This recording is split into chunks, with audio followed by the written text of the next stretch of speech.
গোবিন্দের পদতলে শুধু কি লাল টকটকে রং, না আরো কিছু আছে? ও মায়েরা জেনে রাখো, মহাপুরুষদের যেমন হাতের তলায় রেখা থাকে, তেমনি পায়ের তলাতেও অলৌকিক রেখা থাকে। শুধু হাতের রেখা দেখে বোঝা যায় ইনি মহাপুরুষ তা নয়, পদতলের রেখাতেও বোঝা যায় যিনি অবতার পুরুষ না মহাপুরুষ। শ্রীকৃষ্ণের চরণ তলে যে যে চিহ্ন আছে সেইগুলো ভক্তগণের স্মরণ মননের বিষয়। গোবিন্দের দুটি চরণ, বাম চরণ আর ডান চরণ। বাম চরণ তলে রয়েছে 8টি চিহ্ন, আর ডান চরণের নিচে রয়েছে 11টি চিহ্ন, মোট 19টি চিহ্ন।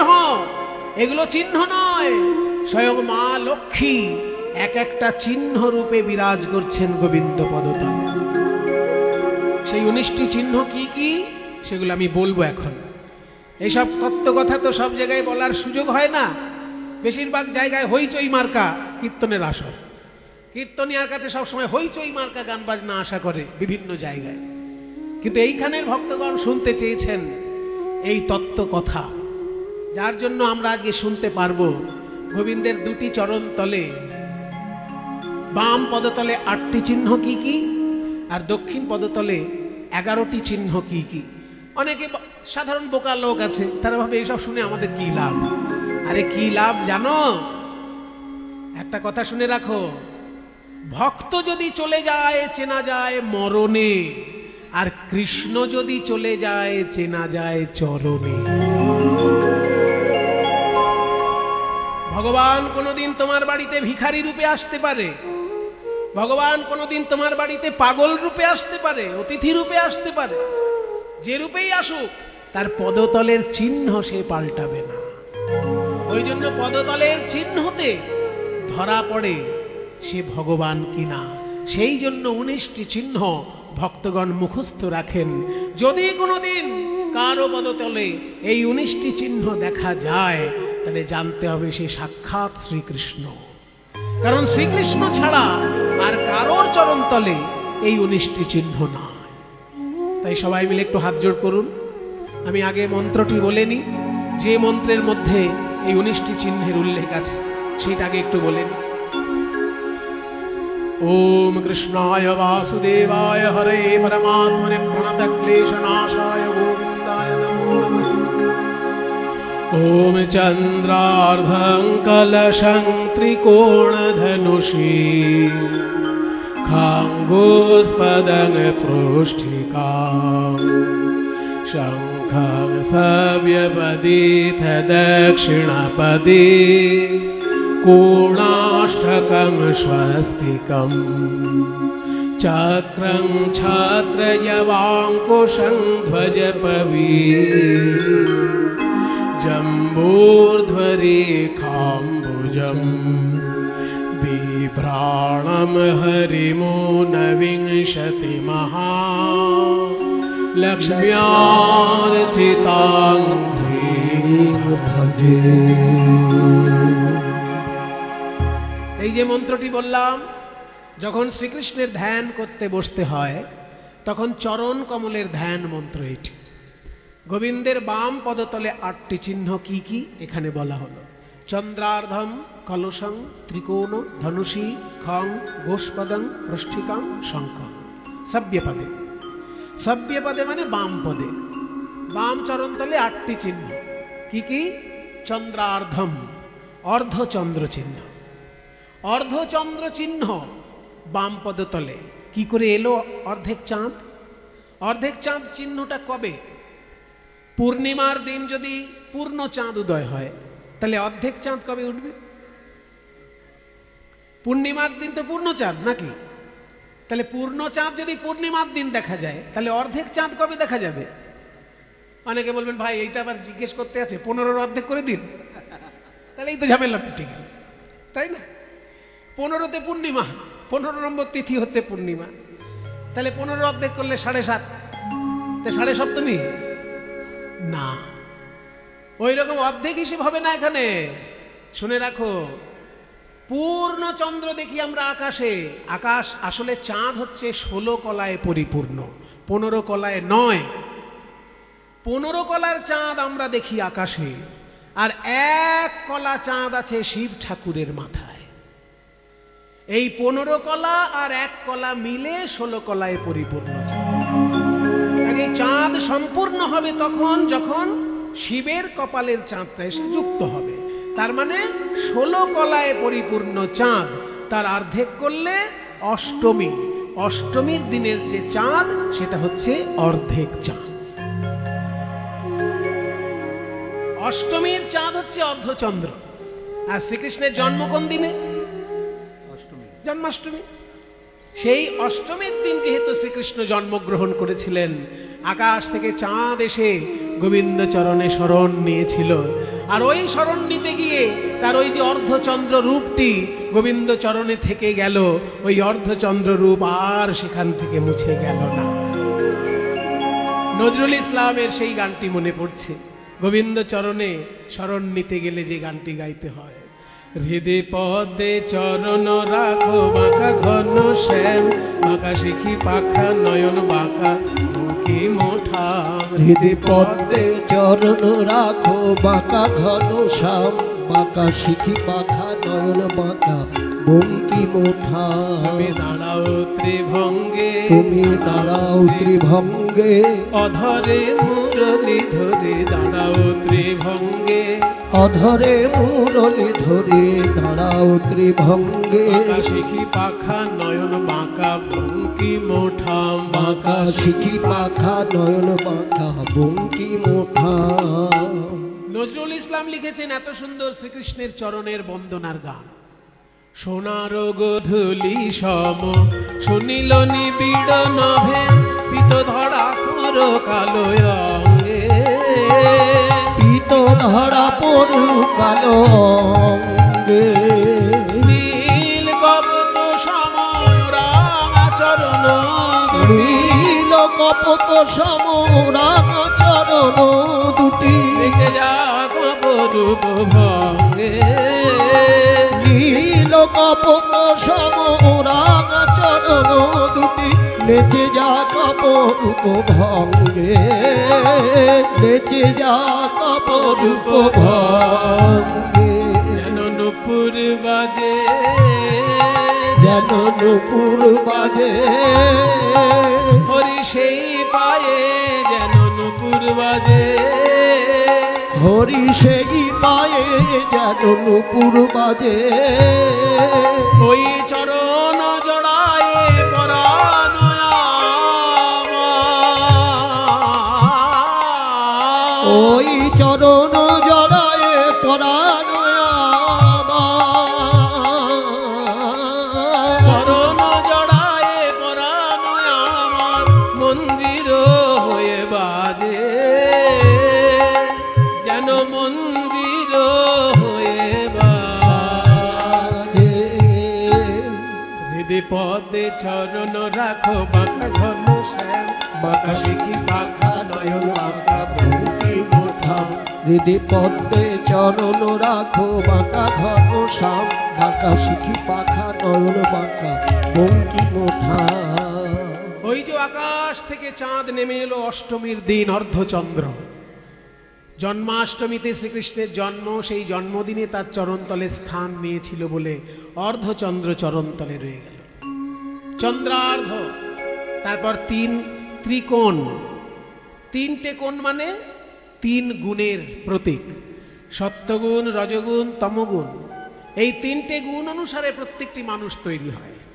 যে সত্যগুণের, যার ভিতরে সত্যগুণ বেশি তার ভিতরে ধার্মিক ভাবনা বেশি, যার ভিতরে রজগুণ বেশি তার ভিতরে ভোগ বাসনা বেশি, আর যার ভিতরে তমগুণ বেশি তার ভিতরে মাতলামি, অতিরিক্ত ঘুম, পচা পচা খাবার প্রিয়, এই ধরনের বৈশিষ্ট্যগুলো তার মধ্যে থাকে।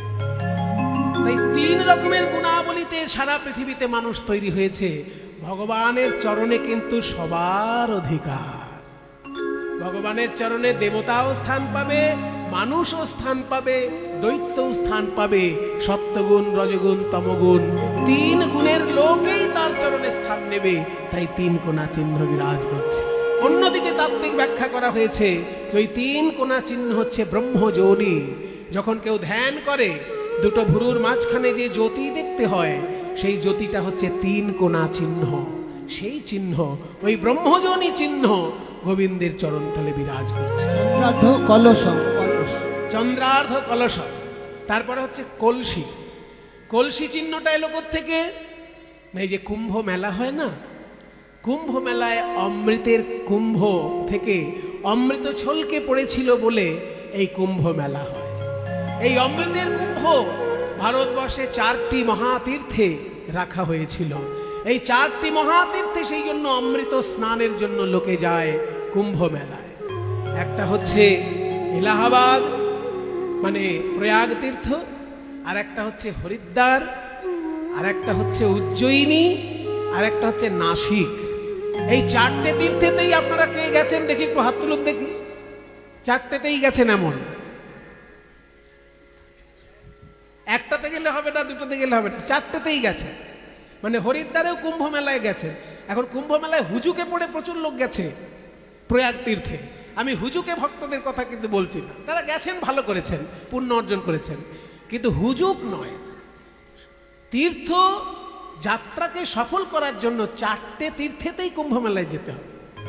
পরিপূর্ণ কুম্ভ স্নান করতে গেলে 4টি জায়গাতেই যেতে হবে, হরিদ্বার, প্রয়াগ তীর্থ, উজ্জয়িনী আর নাসিক। এই 4টে জায়গাতেই গেছেন এমন লোকের সংখ্যা কম আছে। আমি আশা করব আপনারা নিশ্চয়ই এই 4টি জায়গায় কুম্ভ মেলায় স্নান করে আসবেন। আপনাদের আশীর্বাদে আমি কিন্তু 4টি জায়গাতেই কুম্ভ মেলায় স্নান করেছি, এবং আমি একা নই, মাকে সঙ্গে করে নিয়ে স্নান করেছি।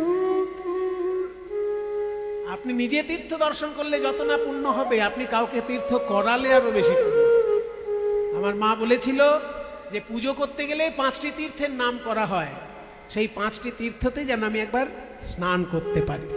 আর আমি পুজোর মন্ত্রতন্ত্র মায়ের কাছে বেশি শিখেছি। মা বাবার কাছ থেকে সংস্কার পায় ছেলে মেয়েরা। এই যে মায়েরা কথা বলেন না কীর্তনের আসলে, আপনার ছেলে মেয়েও আপনার কাছ থেকে শিখবে। মোবাইল শিখবে, আবার বলছে মোবাইল শিখবে। সংস্কার শেখাতে হয় ছেলে মেয়েদের। নিজে যদি না আচরণ করেন ছেলে মেয়ে কি শিখবে? সংস্কার পায় বাবা মার কাছ থেকে ছেলে মেয়েরা। আমার মা আমাকে পুজোর মন্ত্র শিখিয়েছে, বইতে মন্ত্র শিখেছি আমি পরে, আগে মায়ের কাছ থেকে শিখেছি। যখন ওই জল শুদ্ধি করতে হয় কোষাকুষিতে, গঙ্গে চ যমুনে চৈব গোদাবরী সরস্বতী নর্মদে সিন্ধু কাবেরী জলেস্মিন সন্নিধিং কুরু, এসব মায়ের শেখানো মন্ত্র। কুরুক্ষেত্র গয়া গঙ্গা প্রভাস পুষ্করাণি চ পুণ্যান্বিতানি তীর্থানি পূজা কালে ভবন্তি। পুজো করতে গেলে দেখবেন কোষাকুষিতে সাধারণ যজমান করে কি, কিপটে, হাড় কিপটে এক একটা যজমান। ঠাকুর মশাইকে দক্ষিণা দিতে গেলে যেন তার একেবারে জীবন পেরিয়ে যাচ্ছে। ওই জন্য পুজোটায় কি কি হয় কখনো ভালো করে খেয়ালই করে না। যে ঠাকুর মশাই যত কম দক্ষিণা নেবে সে তত ভালো ঠাকুর মশাই। এরকম কিপটেমি করবেন না। কিপটেমি করবেন যখন বাজে বাজে খাবার খাবেন, সেই সময় পয়সাটা কম খরচা করবেন।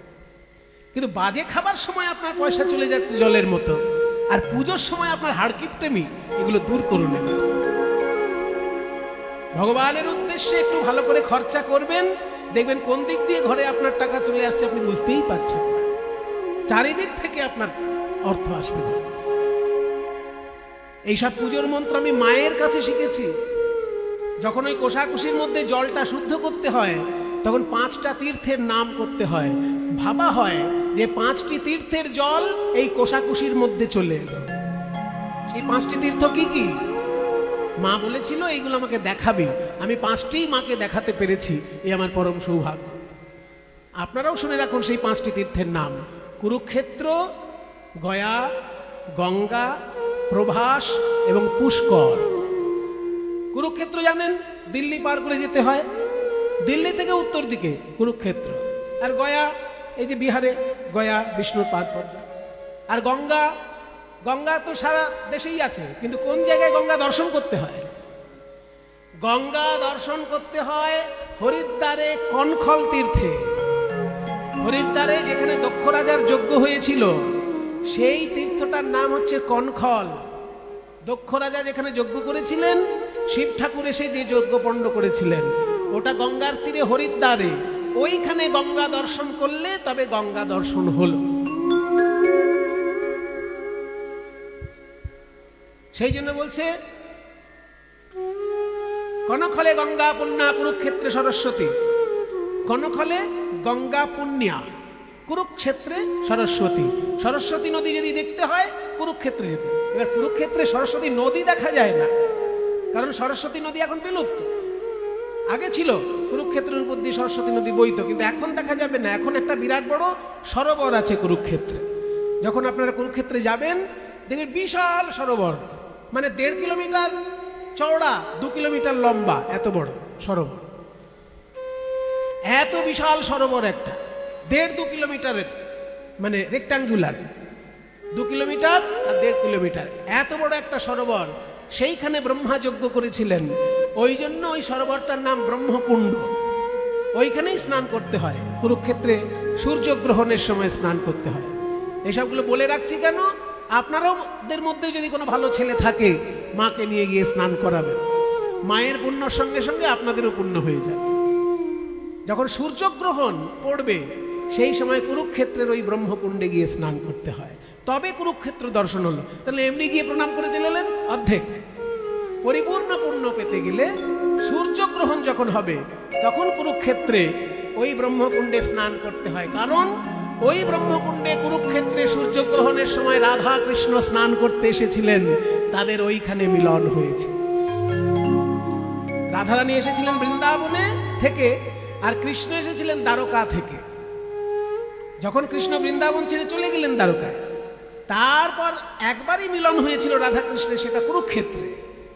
দ্বারকা থেকে কৃষ্ণ এসেছিলেন আর বৃন্দাবন থেকে রাধারানী এসেছিলেন কুরুক্ষেত্রে সূর্যগ্রহণে স্নানের জন্য।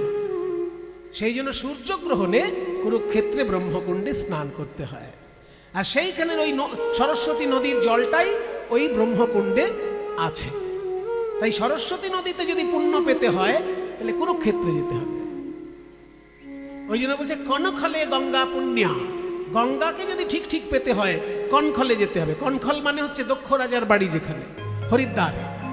হরিদ্বারে কনখল, ওইখানে গঙ্গা দর্শন করলে সঠিক গঙ্গা দর্শন হবে। আর কুরুক্ষেত্রে সরস্বতী নদী দর্শন করলে সঠিক দর্শন। আর নর্মদা বলছে সেয়ং মহাপুণ্যা নর্মদা সর্বত্র সর্বদা। নর্মদাকে যদি দর্শন করতে হয় বিশেষ জায়গার দরকার নেই, শুরু মাঝখান শেষ, মানে বদন, নাভি এবং চরণ, নর্মদা নদীর 3টে অংশ। নর্মদা যেখানে উৎপন্ন সেখানে হচ্ছে বদন, আর ওঙ্কারেশ্বর শিব মন্দির যেখানে আছে ওটা নাভি, আর গুজরাটে যেখানে গিয়ে নর্মদা সমুদ্রে মিশছে ওই জায়গাটা হচ্ছে চরণ। কাজেই নর্মদার সম্পূর্ণর মধ্যে যেখানে দর্শন করবেন সেখানেই পুণ্য। তাই বলছে গঙ্গা দর্শনে পুণ্য পেতে গেলে কনখল, সরস্বতী নদী দর্শনে পুণ্য পেতে গেলে কুরুক্ষেত্র, আর নর্মদা নদী যেখানে দর্শন করবে সেখানেই পুণ্য। তাই 5টা তীর্থ হচ্ছে কুরুক্ষেত্র, গয়া, গঙ্গা, প্রভাস এবং পুষ্কর। প্রভাস তীর্থ হচ্ছে গুজরাটে সোমনাথ মন্দিরের কাছে, আর পুষ্কর তীর্থ হচ্ছে রাজস্থানে যেখানে আজমির শরীফ আছে। ব্রহ্মার মহাতীর্থ, সেই মহাতীর্থটা যাতে ক্ষতিগ্রস্ত হয় সেই জন্য আজমির শরীফ ওখানে বানানো হয়েছিল। যেখানে যেখানে হিন্দুদের মহাতীর্থ সেইখানেই বড় বড় মসজিদ তৈরি করা হয়েছে, মন্দির ভেঙে ভেঙে। যেমন রামচন্দ্রের জন্মস্থান ভেঙে বাবরি মসজিদ হয়েছে, শ্রীকৃষ্ণের জন্মস্থান ভেঙে সেখানে একটা বিরাট মসজিদ হয়েছে, বেনারসের শিব মন্দির ভেঙে বিরাট বড় মসজিদ হয়েছে। তেমনি যেখানে ব্রহ্মার বিরাট মন্দির ওই পুষ্কর তীর্থ, তারই পাশে আজমির শরীফ করা হয়েছে যাতে হিন্দুরা ওখানে বেশি যেতে না পারে। কিন্তু হিন্দুরা ধর্ম এত ভালোবাসে যে ওইখানে ব্রহ্মার উদ্দেশ্যে যারা প্রণাম করতে যায় তারা পুষ্করে গিয়ে ব্রহ্মার উদ্দেশ্যে প্রণাম করে। ওইখানে সরস্বতী নদীর আর এক অংশ আছে ব্রহ্মার পুষ্কর। আজমির শরীফও দেখা হয়ে যায়। আজমির শরীফ এমন একটা শরীফ সেখানে হিন্দু মুসলমান সবাই মিলেমিশেই ওই দরগায় প্রণাম করে। সেই আজমির শরীফের পাশেই পুষ্কর তীর্থ, ব্রহ্মার সুন্দর একটি মন্দির আছে, দর্শন করবে। তাই 5টি মহাতীর্থ কুরুক্ষেত্র, গয়া, গঙ্গা, প্রভাস, পুষ্কর। কোষাকুষির মধ্যে যখন মন্ত্র বলে জলটা স্পর্শ করা হয় তখন এই মন্ত্রটা বলতে হয়, কুরুক্ষেত্র গয়া গঙ্গা প্রভাস পুষ্করানি চ পুণ্যান্নেতানি তীর্থানি পূজা কালে ভবন্তুহ। তাই মা বলেছিল যে এই 5টি তীর্থ যেন আমি দেখতে পারি। আপনাদের আশীর্বাদে এই 5টি তীর্থই আমি মাকে দেখাতে পেরেছি। এই জন্যই বললাম, কেন যে 4টি হচ্ছে তীর্থ যেখানে অমৃত কুম্ভ রাখা হয়েছিল, সেই 4টি অমৃত কুম্ভের চিহ্নই গোবিন্দ পদতলে আছে।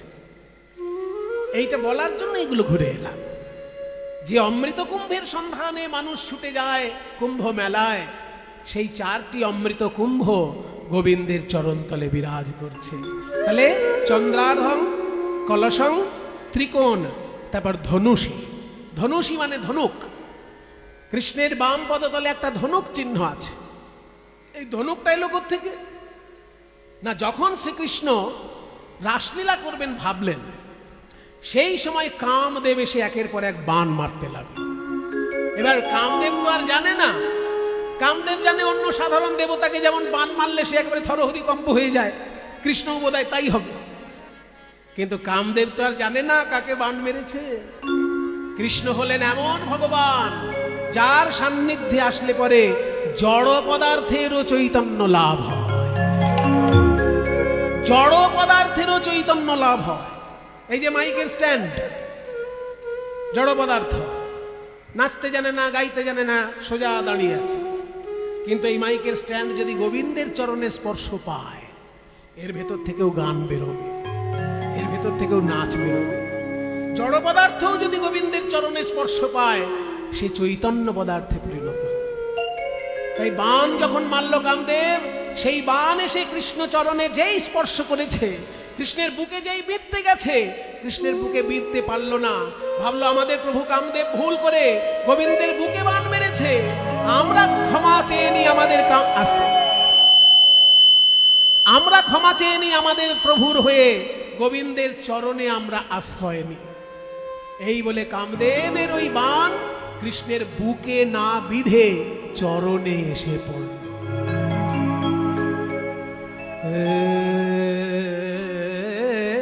গোবিন্দ রাখো চরণে,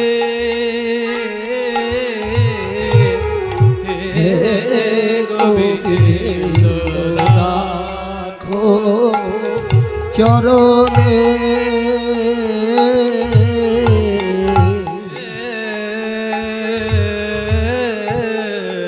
গোবিন্দ হে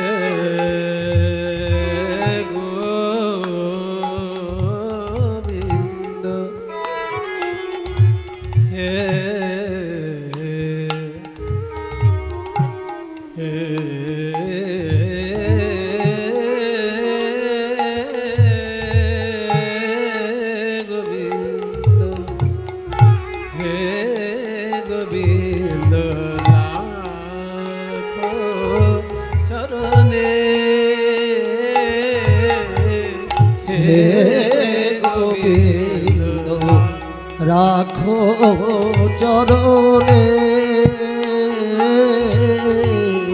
তোর চরণে শরণাগত, ওরা তব চরণে শরণাগত, তব চরণে শরণাগত, আশ্রয় দাও আশ্রিত জনে, রাখো চরণে হে গোবিন্দ রাখো চরণে,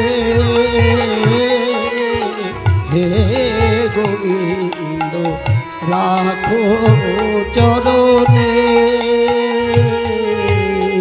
গঙ্গা বহে যে শ্রীচরণ হবে, কেন নয়ন গঙ্গা বহে যে শ্রীচরণ কেন দুঃখ পাই সে চরণ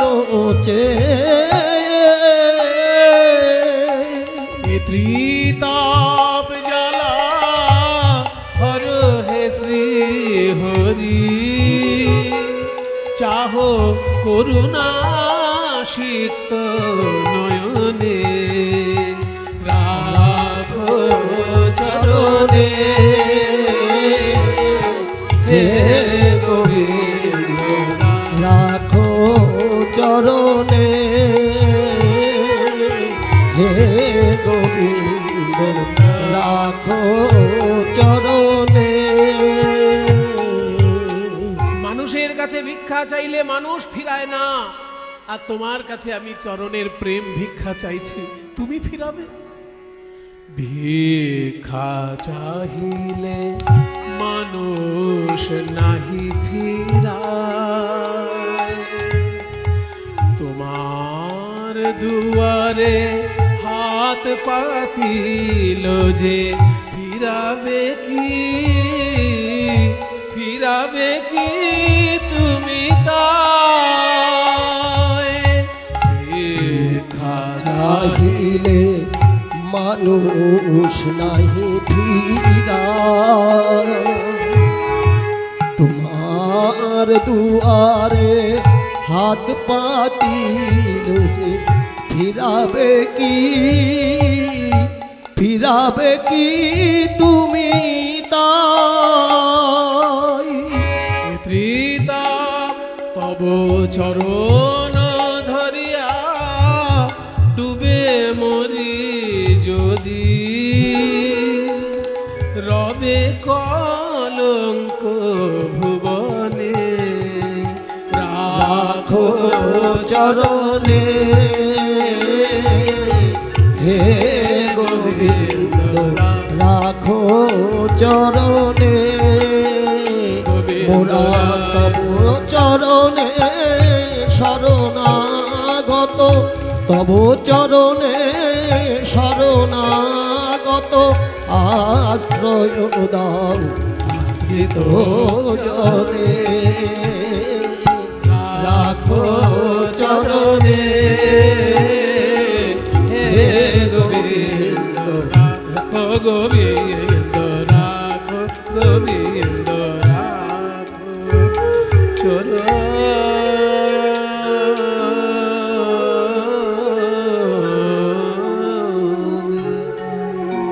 তাহলে চন্দ্রার্ধ কলসং ত্রিকোণ ধনুষী, কামদেবের বাণ যখন কৃষ্ণ চরণে এসে পড়ল, কামদেব দেখলো আজ অব্দি আমার বাণ কোনো দেবতার চরণে গিয়ে পড়েনি, সবাই গিয়ে বুকে আঘাত করেছে, আঘাত করে আবার ফিরে এসেছে, কিন্তু কৃষ্ণের চরণে পড়ল, তাহলে আমার বাণ তো আর কাউকে মারতে পারবো না। কামদেব নিজে এসে তখন কৃষ্ণ চরণে আশ্রয় নিলেন। কৃষ্ণ বললেন তোমার ওই ধনুকটা রাখো, তার উপর আমি নৃত্য করব। তাই ধনুকের উপর উঠে শ্রীকৃষ্ণ নৃত্য করেছিলেন রাসলীলায়।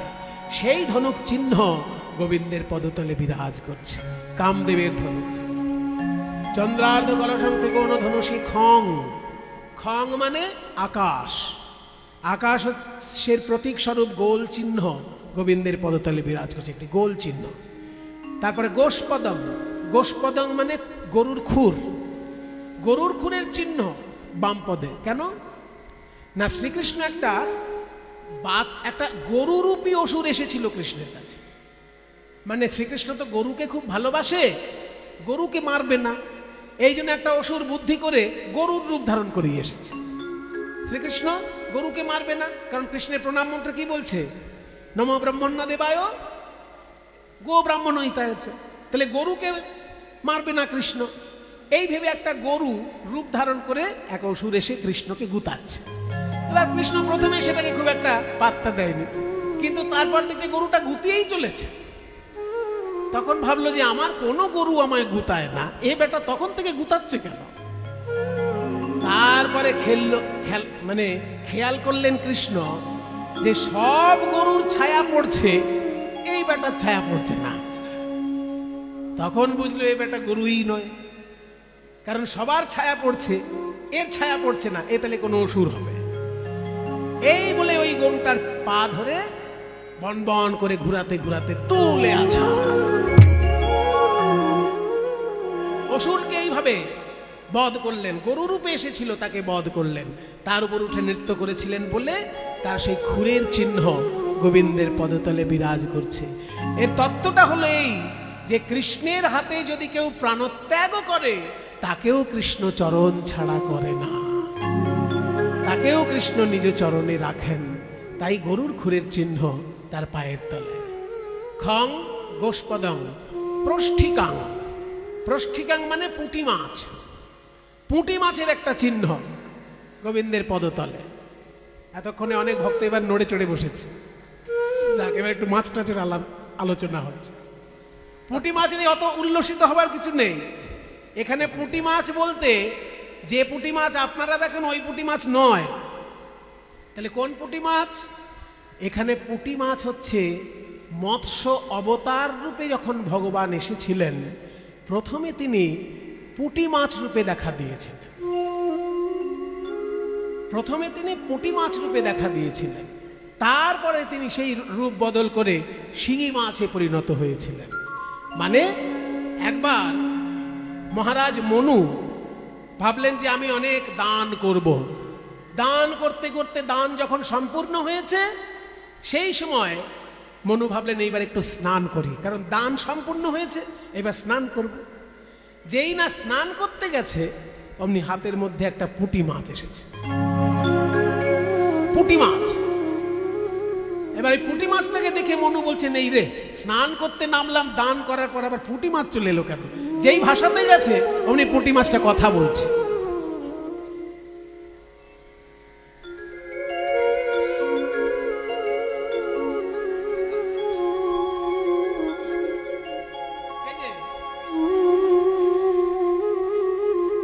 পুঁটি মাছ কথা বলছে, কি ব্যাপার, তুমি কি বলছো? বলে মহারাজ আপনি এতজনকে এত কিছু দিলেন, আমাকেও কিছু দিন। হ্যাঁ, তুই আবার কি চাইছিস? বলে আমাকে একটু অভয় দিন, কারণ এত বড় জলাশয়ে বড় বড় মাছ হাঁ করে আমাকে খেতে আসে। জানেন তো বড় মাছগুলো ছোট মাছকে খেয়ে নেয়, একে কি বলে? যখন বড় মাছ ছোট মাছকে খেয়ে নেয় তাকে কি বলে? এগুলো তো ছোটবেলায় পড়েছেন সবাই। হ্যাঁ, মৎস্য ন্যায় বলে একে। মানে বড় বড় মানুষ যখন ছোট ছোট মানুষের অস্তিত্ব বিলুপ করার চেষ্টা করে, সেই সমাজে যে একটা অবিশৃঙ্খল দেখা দেয় তাকে বলে মৎস্য ন্যায়। যেমন বড় বড় মাছ ছোট ছোট মাছকে গিলে খায়। তাহলে এই যে বড় মাছ ছোট মাছকে গিলে খায়, পুঁটি মাছ বলছে সব বড় মাছ আমায় তাড়া করছে, আমার এই জলে ঠিক শান্তি পাচ্ছি না, একটু অভয় দিন। তখন বলছে ওই অভয় চাইছিস? এই কে আছিস? হ্যাঁ আছি। আমার ঘরে যে অ্যাকোরিয়াম আছে ওইখানে এখানে। ঠিক আছে, তাই করছি। কোথায় রাখলো? অ্যাকোরিয়াম। হ্যাঁ, ওইখানে রেখে দে। এবার ওই ছোট্ট জলপাত্রের মধ্যে যেই রেখেছে দেখছে পুঁটি মাছটা আস্তে আস্তে বড় হচ্ছে। এবার যেই বড় হচ্ছে অ্যাকোরিয়ামের মধ্যে আর জায়গা হচ্ছে না। বলে মহারাজ এখানে আমার জায়গা হচ্ছে না, একটু বড় জায়গা। এই কে আছিস? হ্যাঁ, ওই অ্যাকোরিয়ামে বড় হয়ে গেছে মাছ, এবার ওটাকে সুইমিং পুলে নিয়ে যা। রাজা তো, তার সুইমিং পুলও আছে, বিরাট বড় তার সন্তরণ স্থল। সেইখানে নিয়ে গিয়ে যখন মাছটাকে ফেলেছে দেখছে সুইমিং পুলের মতন বড় হয়ে গেছে, সেইখানেও জায়গা হচ্ছে না। বলে মহারাজ এখানেও আমার জায়গা হচ্ছে না। বলে সর্বনাশ, তাহলে কি হলো, কি মাছ? বলে আমার তাহলে দিঘি যেটা আছে যেখানে আমার পদ্ম ফুলগুলো আসে ওইখানে দিঘিতে যেই ফেলেছে দেখছে দিঘির মতো বড় হয়ে গেছে। যে জলাশয়ে রাখে সেইখানেই বিশাল আকার ধারণ করে। তখন রাজা বুঝতে পারলো যে এটা কোনো মাছ নয়, নিশ্চয়ই কোনো দেবতা আমাকে ছলনা করছে। তখন রাজা হাত জোড় করে বলছে দয়া করে বলুন আপনি কে, আপনি নিশ্চয়ই পুঁটি মাছ নন। তখন সেইখান থেকে বিষ্ণু শঙ্খচক্র গদা পদ্মধারী বিষ্ণু দর্শন দিয়ে বললেন রাজা আমি হলাম নারায়ণ, পুঁটি মাছ রূপে তোমার কাছে এসেছিলাম তোমার অহংকার চূর্ণ করার জন্য। তুমি একটা পুঁটি মাছকে জায়গা দিতে পারো না, তুমি কি দান করবে লোককে? তাই আমি তোমাকে দর্শন দিলাম পুঁটি মাছ রূপে। তখন মনু বললেন যে আপনি তো অন্য রূপেও আমাকে দর্শন দিয়ে অহংকার চূর্ণ করতে পারতেন, পুঁটি মাছটাই কেন হলেন? তখন বললেন ভালোই জিজ্ঞাসা করেছে। কিছুদিন পর মহাপ্রলয় হবে, তখন আমি মৎস্য অবতার রূপে আসব। আগে থেকে আমি তোমাকে মৎস্য অবতারের একটি রূপ দর্শন করালাম। কিছুদিন পর মহাপ্রলয় যখন হবে, সব ভেসে যাবে, তখন তুমি সমস্ত সৃষ্টি রক্ষা করবে একটা জাহাজের মধ্যে, আর সেই জাহাজটা ভেসে থাকবে একটি শিঙি মাছের কাঁটার সঙ্গে নোঙর করে। সেই শিঙি মাছটা আমিই হব, আমিই মৎস্য অবতার রূপে সৃষ্টি রক্ষা করব। তাই মৎস্য অবতার হয়েছিলেন ভগবান শিঙি মাছ রূপে, কিন্তু তারও আগে পুঁটি মাছ রূপে মনু রাজাকে দেখা দিয়েছিলেন বলে সকল অবতারের প্রথম অবতার মৎস্য অবতার, আবার মৎস্য অবতারের প্রথম রূপ পুঁটি মাছ। সেই জন্য পুঁটি মাছ চিহ্ন গোবিন্দের পদতলে বিরাজ। জয় জগদীশ হরে, জয় জগদীশ হরে, জয় জগদীশ হরে, জয় জগদীশ হরে, জয় জগদীশ হরে, জয় জগদীশ হরে, জয় জগদীশ হরে, জয় জগদীশ হরে, জয় জগদীশ হরে, জয় জগদীশ হরে। প্রলয় পয়োধি জলে হৃতবান শিবেদম বিহিত বহিত্র চরিত্রমখেদম কেশবধৃত মীন শরীর, কেশবধৃত মীন শরীর, জয় জগদীশ হরে, জয় জগদীশ হরে, জয় জগদীশ হরে।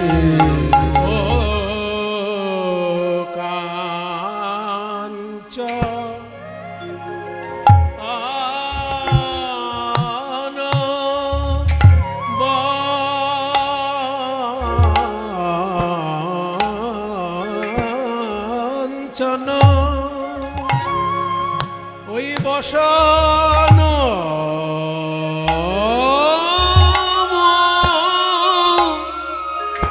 মন মনোরম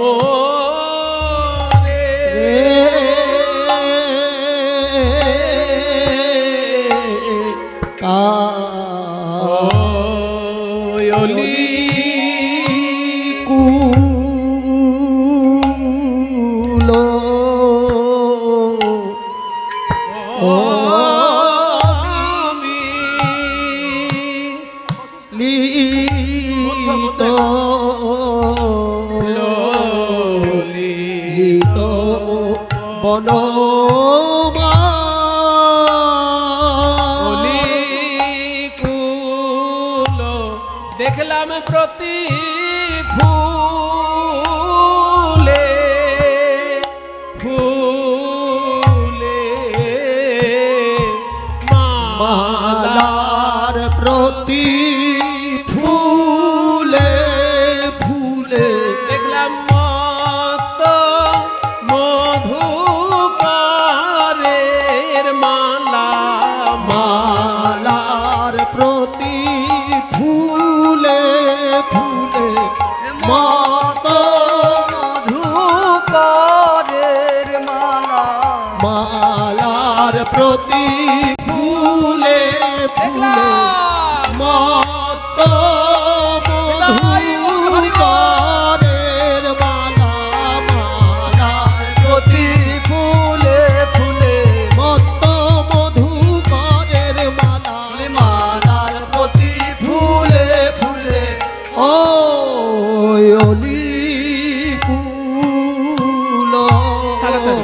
ও মিলিত ললিত বনমা।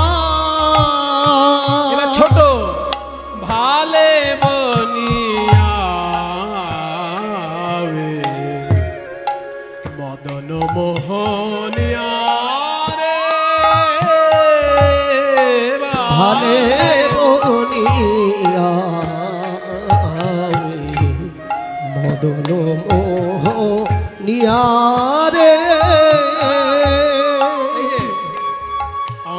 হি অঙ্গ যেন অনঙ্গ তরঙ্গি মোরে অঙ্গ হি অঙ্গ অনঙ্গ তরঙ্গি মোরে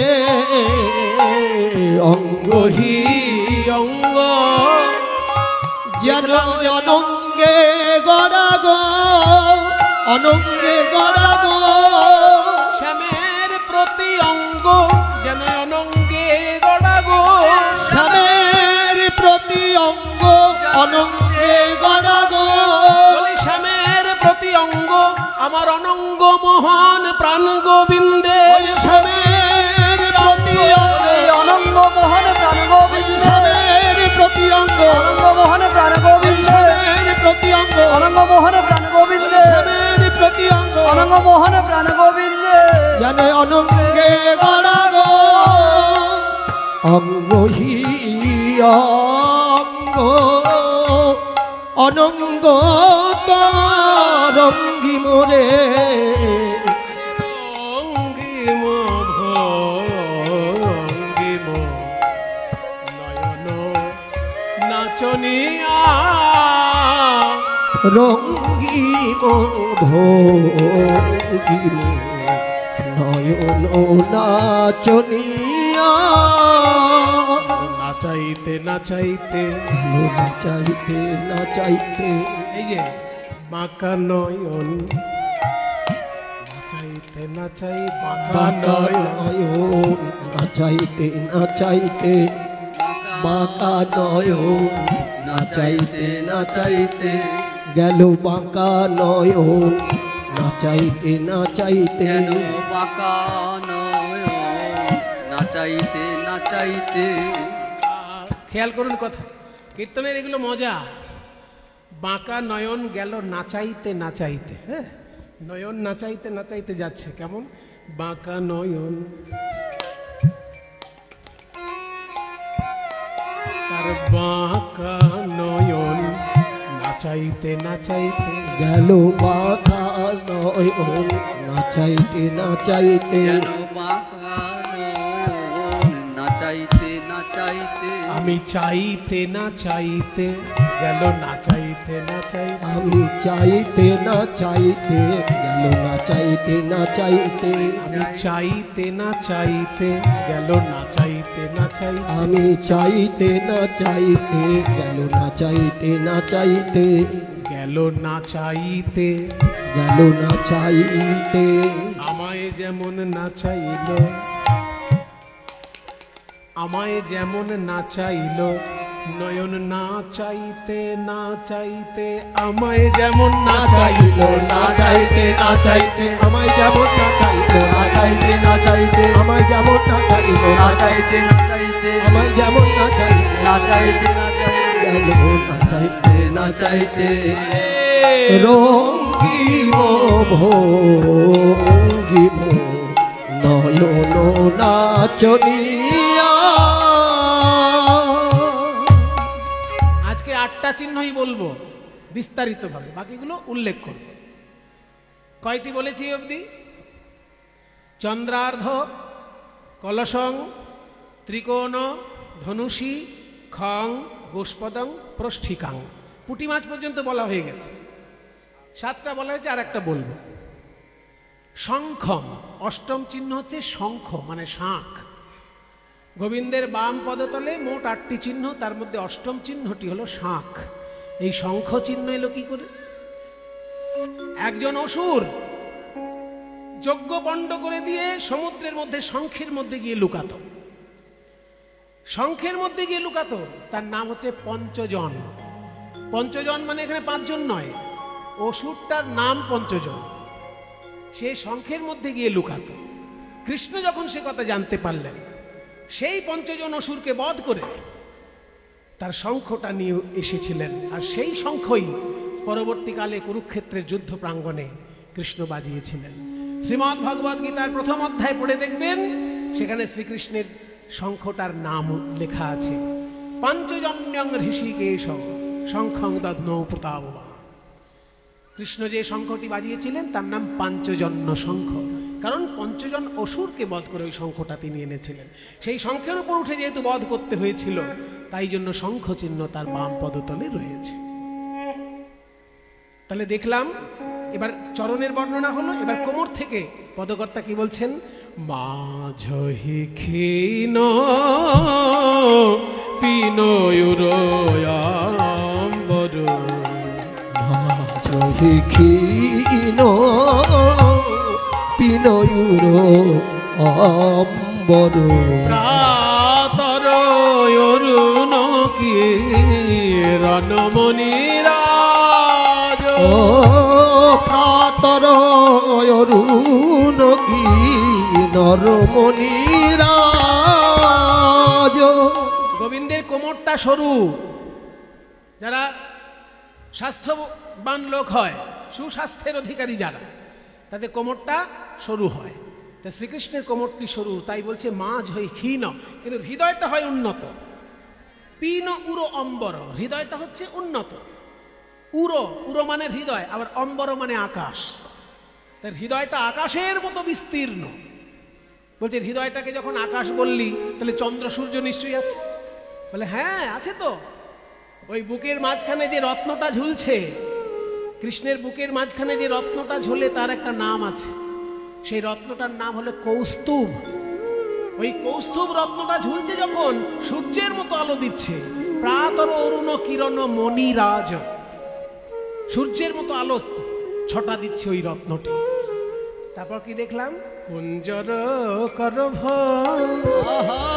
করহি কর বন্ধন রে, কুঞ্জর করভ করহি কর বন্ধন রে, কুঞ্জর করভ সখী রে। কুঞ্জর মানে হাতি, করভ মানে সুর। কুঞ্জর করভ মানে হাতির সুর। শ্রীকৃষ্ণের হাত দুটি যেন হাতির সুরের মতো দেখতে লাগছে। কুঞ্জর করভ করহি করবন্ধন, হাতির সুরের মতো যেন হাত দুটো। বলছে হাতির সুর যখন বললি, তো রাজাদের হাতির সুরের গোড়ার দিকে তো রূপোর বলয় পরানো থাকে। কৃষ্ণের হাত যদি হাতির সুর হয়, রূপোর বলয় আছে? আছে তো। ওই যে চন্দন, হাতে যে চন্দনটা মাখানো আছে, ওই চন্দনটা শুকিয়ে গিয়েছে, দেখে মনে হচ্ছে যেন রূপোর বলয়। মলয়জ চন্দন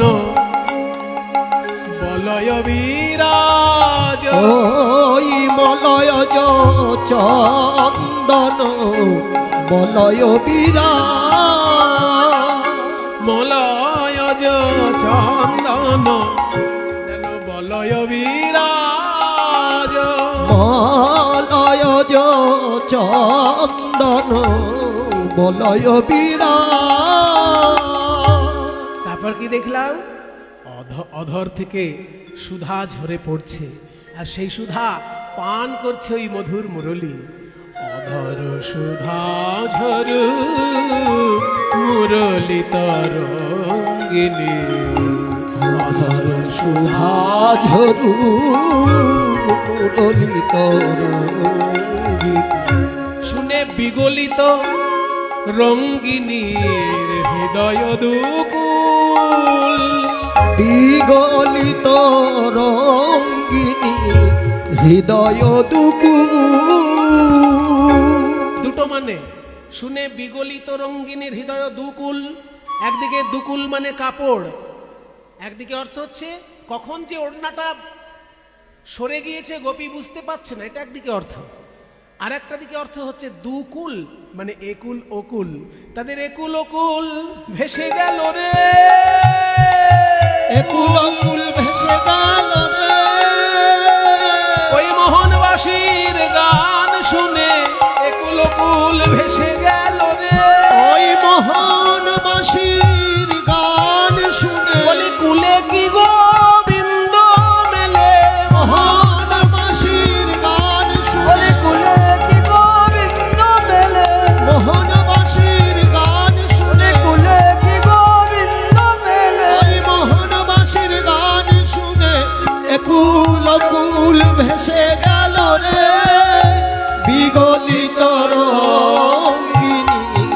হৃদয় দুকুল, বিগলিত রঙ্গিনী হৃদয় দুকুল। তারপর কি দেখলি? তারপর দেখলাম যে নয়ন ভ্রমর, অধর সুধা ঝরু মুরলিত রঙ্গিনী বিগলিত রঙ্গিনী নয়ন হৃদয় দুকুল। তারপর তারপর দেখলাম তাদের এই কানটা যেন সুন্দর একটি ফুল, আর নয়নটি যেন ভ্রমর।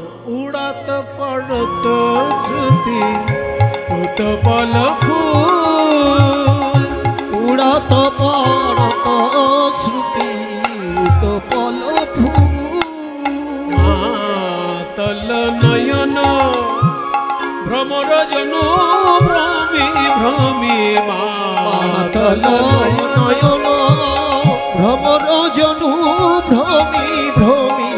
মাতাল ভ্রমর, গোবিন্দের দুটো চোখের মণি, এই চোখের মণিগুলোকে মাতাল ভ্রমরের সঙ্গে তুলনা করলো। কেন না, ভ্রমর যদি বেশি মধু খেয়ে ফেলে তো মাতাল হয়ে ফুলের উপরেই পড়ে যায়।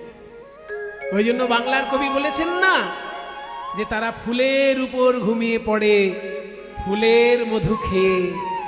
এমন দেশটি কোথাও খুঁজে পাবে না গো তুমি, সকল দেশের রানী সে যে আমার জন্মভূমি। কাজেই ভ্রমর যদি বেশি মধু খেয়ে ফেলে, যে ফুলের মধু খেয়েছে ওই ফুলের উপরেই ঘুমিয়ে পড়ে। ঠিক তেমনি নয়ন তো ভ্রমর, আর কানটা যেন একটা ফুল। ওই নয়ন যেন টোলে টোলে টোলে টোলে যেন কান রূপী ফুলের উপর পড়ছে।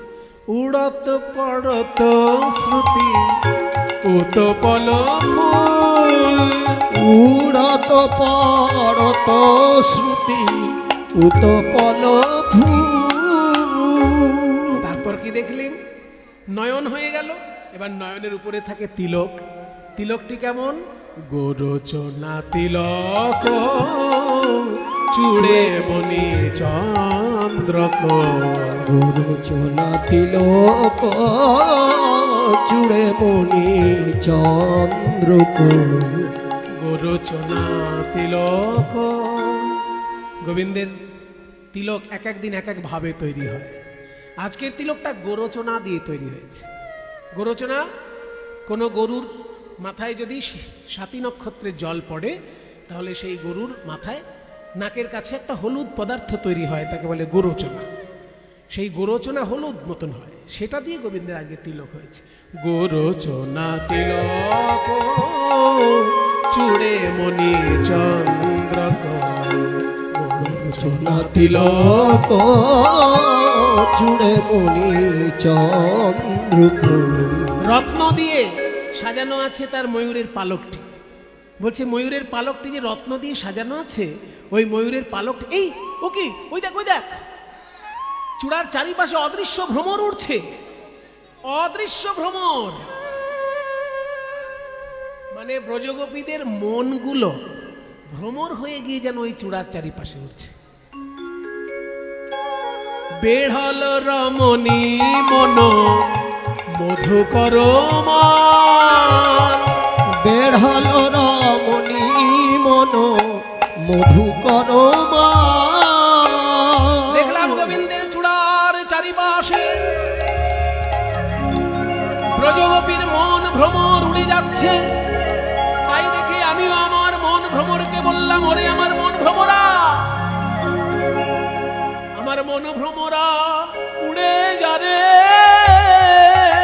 আমার মন ভ্রমরা উড়ে জানে, গোবিন্দের চূড়ার চারিপাশে আমার মন ভ্রমরা উড়ে জানে, ওই গোবিন্দের চূড়ার চারিপাশে রূপ দেখবি আর গুণ গাইবি, ওই গোবিন্দের চূড়ার চারিপাশে রূপ দেখবি আর গুণ গাইবি, গোবিন্দের চূড়ার চারিপাশে রূপ দেখবি আর গুণ গাইবি। আমার মন ভ্রমরা উড়ে জানে, বেঢ়ল রমণী মন মধুকর মাল, বেঢ়ল রমণী মন মধুকর মাল।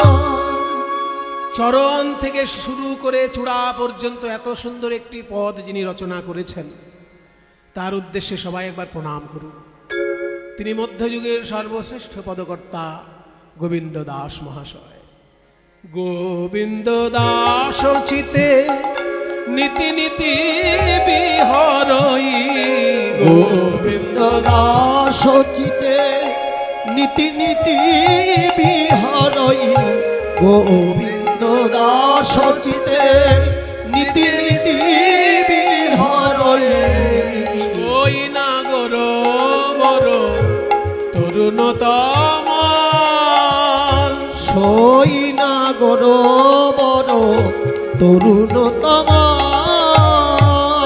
সদাই আমার হিয়ায় জাগে, সদাই আমার হিয়ায় জাগে, সেই গোপ বেশ বেনকর রূপ, সদাই আমার হিয়ায় জাগে, গোপ বেশ বেণুকর রূপ, শ্যাম নব কিশোর নটবর, গোপ বেশ বেণুকর কিশোর নটবর, গোপ বেশ বেণুকর রূপ, কিশোর নটবর, সদাই আমার হিয়ায় জাগে, সই নাগর বড় তরুণতম, গোবিন্দ দাস চিতে নীতি নীতি বিহরই, সই নাগর বড় তরুণতম।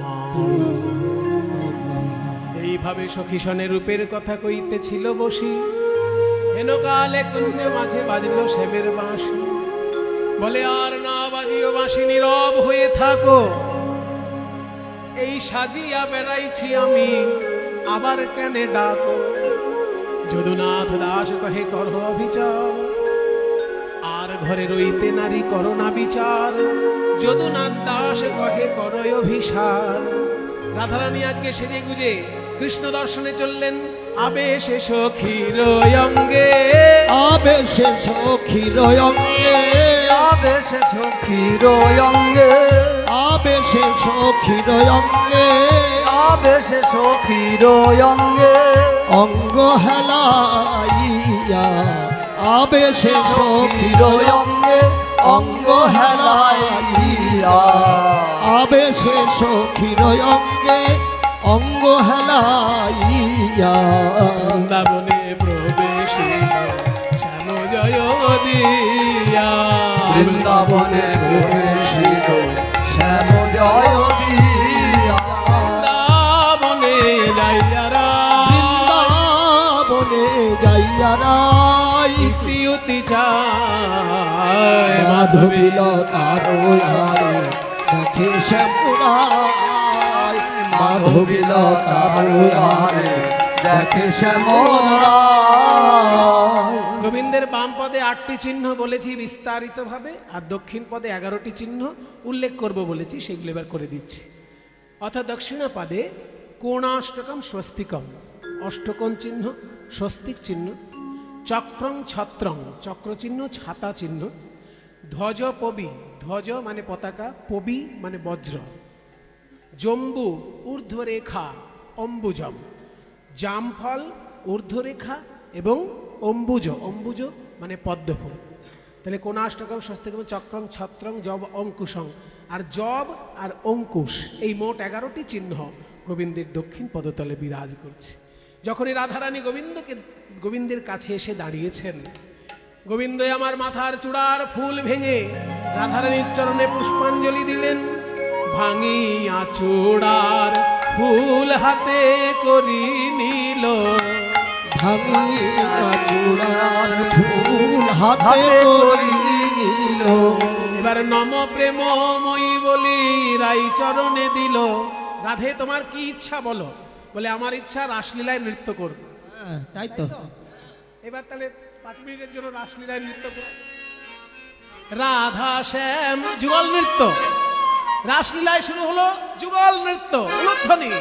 রাধা শ্যাম নাচে রে নাচে রে নাচে ধনু অঙ্ক পাতিয়া, রাধা শ্যাম নাচে রে নাচে রে নাচে ধনু অঙ্ক পাতিয়া, ধনু অঙ্ক অঙ্ক পাতিয়া ধনু অঙ্ক পাতিয়া নাচে ধনু অঙ্ক পাতিয়া ধনু অঙ্ক পাতিয়া নাচে ধনু অঙ্ক পাতিয়া রাধা শ্যাম নাচে রে নাচে ধনু অঙ্ক পাতিয়া রাধা শ্যাম নাচে রে নাচে ধনু অঙ্ক পাতিয়া নাচে যদুবীর ধীর করি শির নাচে যদুবীর স্থির করি শির নাচে যদুবীর স্থির করি শির কুণ্ডল মৃত্যু তলনিয়া রাধা শ্যাম নাচে রে নাচে ধনু অঙ্ক পাতিয়া রাধা শ্যাম নাচে রে নাচে ধনু অঙ্ক পাতিয়া চিরমুখ এ বড় কৌতুক মঞ্জির মুখ এ বড় কৌতুক মঞ্জির মুখ এ বড় কৌতুক মঞ্জির মুখ এ বড় কৌতুক মঞ্জির মুখ এ বড় কৌতুক নুপুর বাজছে কিন্তু মঞ্জির মুখ বাজছে না, অথচ চরণ নাচছে। চরণ নাচছে অথচ নুপুর বাজছে না, এ বড় কৌতুক। মঞ্জির মুখ এ বড় কৌতুক মঞ্জির মুখ এ বড় কৌতুক কিন্তু কোমরের কিঙ্কিনি কিঙ্কিনি কিনিয়া রাধা শ্যাম নাচে রে নাচে ধনু অঙ্ক পাতিয়া রাধা শ্যাম নাচে রে নাচে ধনু অঙ্ক পাতিয়া অঙ্গভঙ্গি করি নাচে রাস বিহারী অঙ্গভঙ্গি করি নাচে রাসবিহারী রঙ্গভঙ্গি করি নাচে রাসবিহারী গোবিন্দ দাস হেরি মাতিয়া রাধা শ্যাম নাচে রে নাচে ধনু অঙ্ক পাতিয়া রাধা শ্যাম নাচে রে নাচে ধনু অঙ্ক পাতিয়া সেই দিকে রাধা কৃষ্ণ নাচি নাচি যায়, সেই দিকে রাধা কৃষ্ণ নাচি নাচি যায় দিকে চন্দ্রদেব ফিরিয়া তাকায়, সেই দিকে চন্দ্রদেব ফিরিয়া তাকায় সেই দিকে চন্দ্রদেব ফিরিয়া তাকায় সেই দিকে চন্দ্রদেব ফিরিয়া তাকায় স্বর্গ হতে পুষ্প বৃষ্টি দেবগণ করে, স্বর্গ হতে পুষ্প বৃষ্টি দেবগান করে স্বর্গ হতে পুষ্প বৃষ্টি দেবগান করে স্বর্গ হতে পুষ্প বৃষ্টি দেবগান করে আনন্দেতে গীত গায়ে গন্ধর্ব কিন্নরে, আনন্দেতে গীত গায়ে গন্ধর্ব কিন্নরে নাচিতে নাচিতে গেল যমুনার জলে, নাচিতে নাচিতে গেল যমুনার জলে কিশনে যুগল কিশোর জলকেলি করে, সখী সনে যুগল কিশোর জলকেলি করে জলকেলি সরিষাবে নিকুঞ্জে আইলো, জলকেলি করি সবে নিকুঞ্জ আইল নানাবিধ ভোজনানি সখীগণে দিল, এই নানাবিধ ভোজনানি সখীগণে দিল ভোজন করিয়া যুগল করয়ে শয়ন, ভোজন করিয়া যুগল করায় শয়ন আনন্দেতে সেবা করে যত সখীগণ, আনন্দেতে সেবা করে যত সখীগণ আসো জাগরণে নিকুঞ্জ ভবনে অলস এলায় ভোর। সুতীলা কিশোরী আপনা পশারি পরানো নাথের কোর সুতীলা কিশোরী আপনা পশারি পরানো নাথের কোর হেরো দেখো শিয়াবা, তোরা দেখো হ্যারো শিয়াবা ঈদ যায় ধনী ও চাঁদ বদনী, নিদ যায় ধনী ও চাঁদ বদনী শ্যামঙ্গে দিয়া পা, নিদ যায় ধনী ও চাঁদ বদনী শ্যাময়ঙ্গে দিয়া পা নাগরের বাহু সিধান করিছে, নাগরের বাহু সিধান করিছে ধান বসন ভূষা, নাগরের বাহু সিধান করিছে বিধান বসন ভূষা আশার নিঃশ্বাসে বেসর দুলিছে, হাসিখানি তাহে মিশা। নাসার নিঃশ্বাসে বেসর দুলিছে হাসিখানি তাহে মেশা। পরিহাস করি নিতে চাহে হরি সাহস না হয় মনে। পরিহার করি নিতে চায় হরি সাহস না হয় মনে।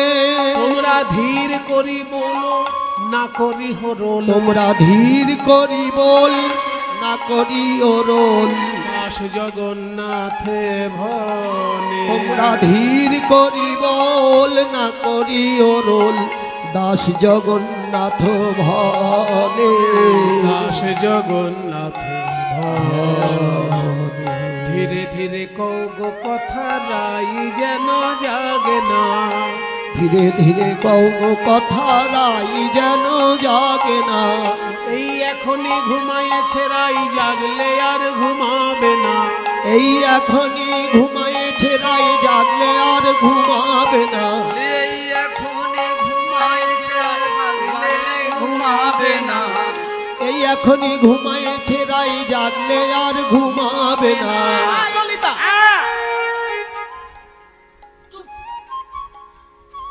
এ ললিতা তোর মুখে কি ছোট কথা আইসে না। ও ললিতা তোর মুখে কি ছোট কথা আইসে না। ও ললিতা তোর মুখে কি ছোট কথা আইসে না। ও ললিতা তোর মুখ কি ছোট কথা আইসে না। আমরা কৃষ্ণ কলঙ্কিনী বলি হোক জগতে ঘোষণা। আমরা কৃষ্ণ কলঙ্কিনী বলি হোক জগতে ঘোষণা। নরোত্তম দাস কহে এই তো মনের বাসনা। নরোত্তম দাসের মনে এই তো মন বাসনা। আমরা ওই চরণে প্রাণ সপেছি আর তো কিছু চাহি না। আমরা ওই চরণে প্রাণ সপেছি। জয় রাধে রাধে রাধা গোবিন্দ জয় রাধে রাধে রাধা গোবিন্দ জয় জয় রাধে রাধে রাধা গোবিন্দ জয়। রাধে রাধে রাধা গোবিন্দ জয় জয় রাধে জয় রাধে জয় রাধে জয় রাধে জয় রাধে জয় রাধে জয় রাধে জয় রাধে জয় রাধে জয় হরে কৃষ্ণ কৃষ্ণ কৃষ্ণ হরে হরে হরে রাম রাম রাম হরে হরে। হরে কৃষ্ণ কৃষ্ণ কৃষ্ণ হরে হরে হরে রাম রাম রাম হরে হরে।